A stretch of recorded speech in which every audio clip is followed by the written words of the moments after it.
are we overweight or not? Yeah, we found a scale so we can get the amount of kilograms our truck camper will weigh.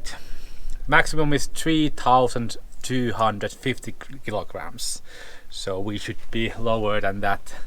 I'm a bit scared because our water tank is full, our fridge is full, we just came from the grocery store, everything is there. So now it's like maximum weight that we drive.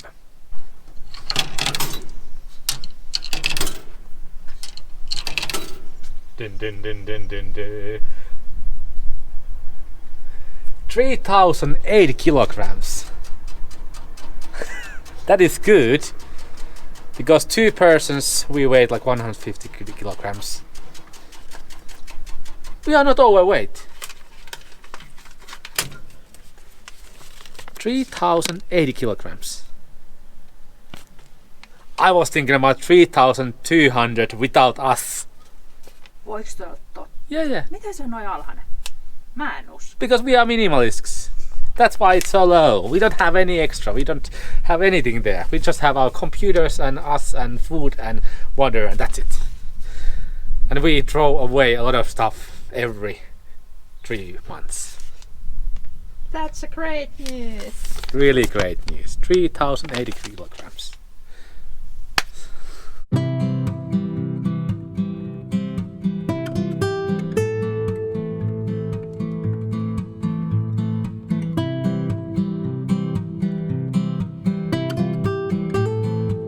Okay, this was the first freezing night with the truck camper.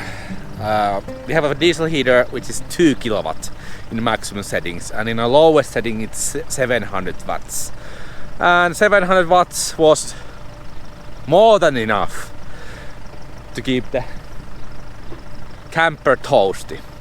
In that sense, the diesel heaters are not that good, because either you have to cycle them, so start up and stop them to keep the even temperature inside, or you have to open a window.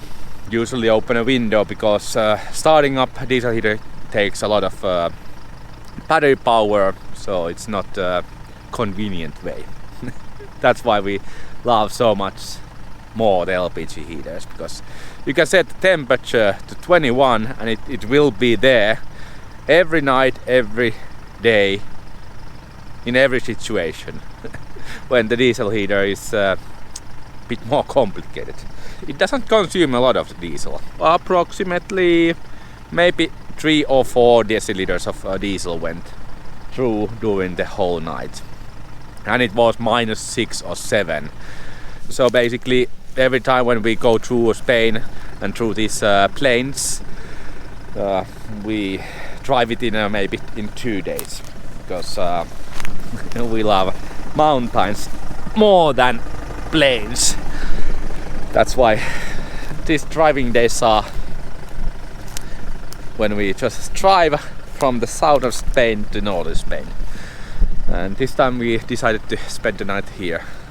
Some river here, some farm animals and hiking route, and the main road is just beside there. Usually trying to find convenient place to be overnight. Yeah. We have drank morning coffee and are ready to go hit the road and continue the journey north.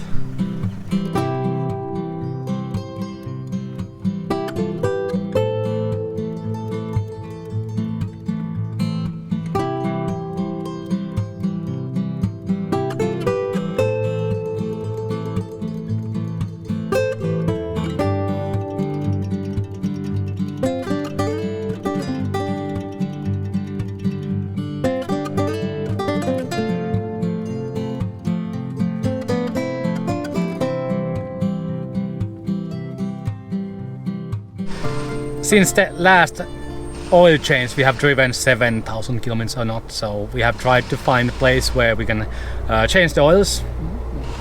It's not so convenient to change the oil yourself, because you have to dump the oil somewhere, so it's quite hard.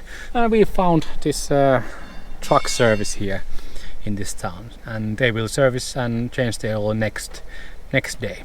Other places were really hectic, and they had like 2 weeks lines before they can change the oil. But Røde services here on this town will change our oils.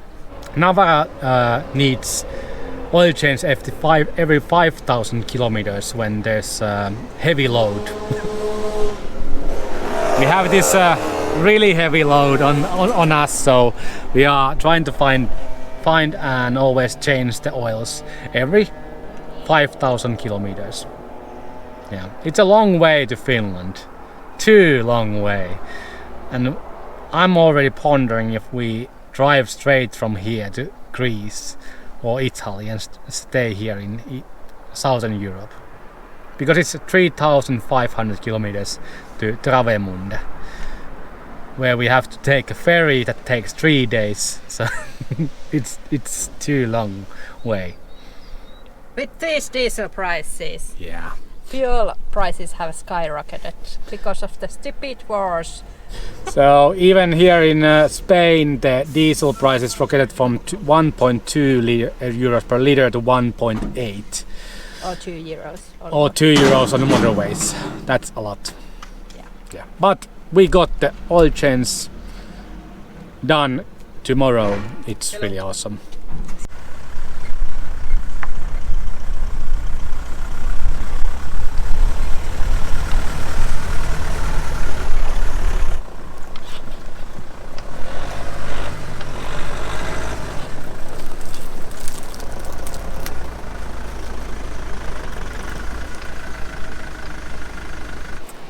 Again, fisherman spot that we found. Once again, spend the night here. This time there's no fisherman. Behind us is a river that goes to the Kalpe River and connects together. And Kalpe River is most known fishing river in whole Europe.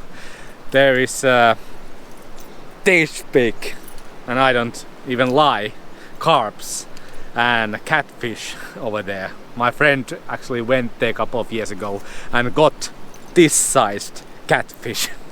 So in there we couldn't swim. Here, because there's no catfish on this river, we can go swimming. Yay!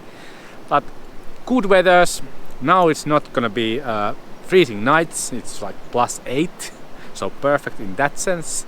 And spring is so much more forward in here than in the mountain areas. But beautiful spot.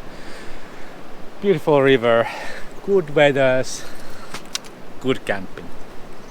Can you see our back tire? It's sinking in the clay. I'm a bit worried, but let's not worry about it yet. Let's worry about it when we move the spot. It's really sinking there. At the moment we are located in Aragon, and opposite of that river is the Catalonia. So we are that north already. We were planning to drive up in the mountains, but unfortunately the weather forecast says no. There's a lot of snowfall, blizzard and avalanche dangers. So that's why we decided to stay in the valley for a few days and then hit up in the mountains. Best part of this lifestyle is that you can actually travel with the weather, so you can get always the best aspects of every area. So now we are here where it's a sunny and summery weathers, and wait until we can get to the Pyrenees. I want to see Pyrenees, where in top of the Pyrenees there's snow, and it's already a springtime in the valleys. That is, I think, the best time to visit there. So that's why we are waiting just beside the Pyrenees until the weather window is there. This place will surely again work really great as a wild camping spot. Thanks fishermen, because fishermen actually come here so often that there's a good gravel roads coming to the shore of the river. Yeah, we like them a lot because they are in the outskirts of towns. Usually this is middle of 2 big cities, like dead center. There's nobody here, nobody walks here because this comes from the fields. So perfect place for us. No people, lovely scenery, river where we can go bathing, and yeah, good weathers. I have to tell you the truth. We are a bit terrified to take our camper to the service because we have trauma. past service did not go well and it ended up making damage to our camper van, so we are a bit terrified. I know the oil change is just a routine thing to do, so I think everything is going to be okay. It's really hard to fuck that up, but it is possible. So we have a past trauma and we have trust issues. It's awful feeling when you cannot really feel relieved when you take your camper to the service, but you are terrified and you are thinking if something goes wrong. Well, people who live on the road, they maybe understand this feeling.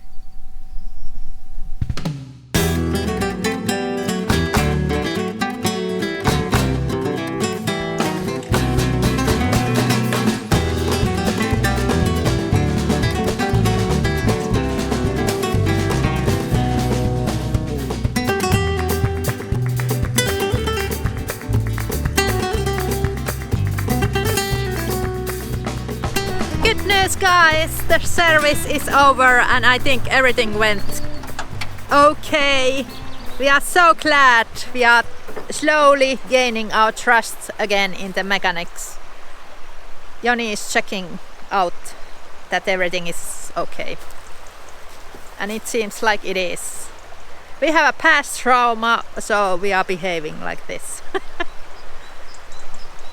We are going to spend a one night here next to the Leida town, and then hopefully tomorrow start climbing to the mountains. And we are parked next to the crystal clear river. It's a bit cold weather here because we are so close to the mountains, but we don't care because service went well. 2 thumbs up for that garage. They were fast, efficient, very nice and cheap.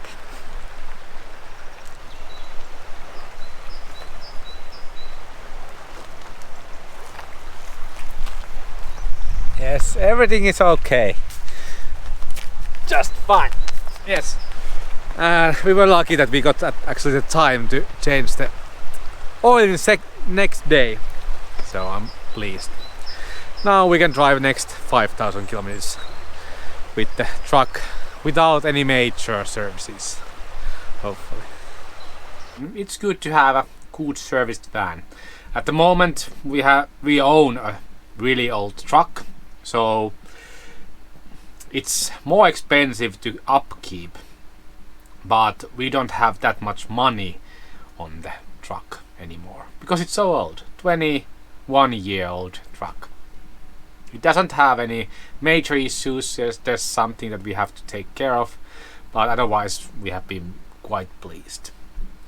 And because we live on the road, we don't usually service our truck in Finland. So we will fix things when they come active. So if we need some services, we do it on the road because we are most of the year on the road. We don't want to make like big services in Finland.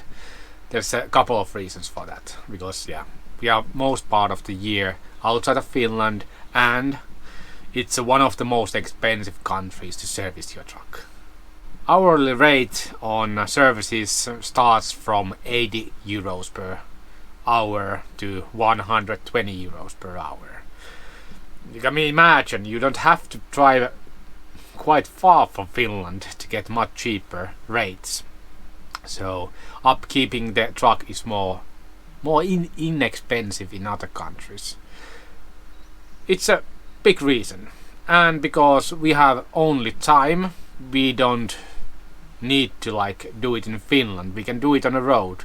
The worst case scenario is something happens that cuts our trip.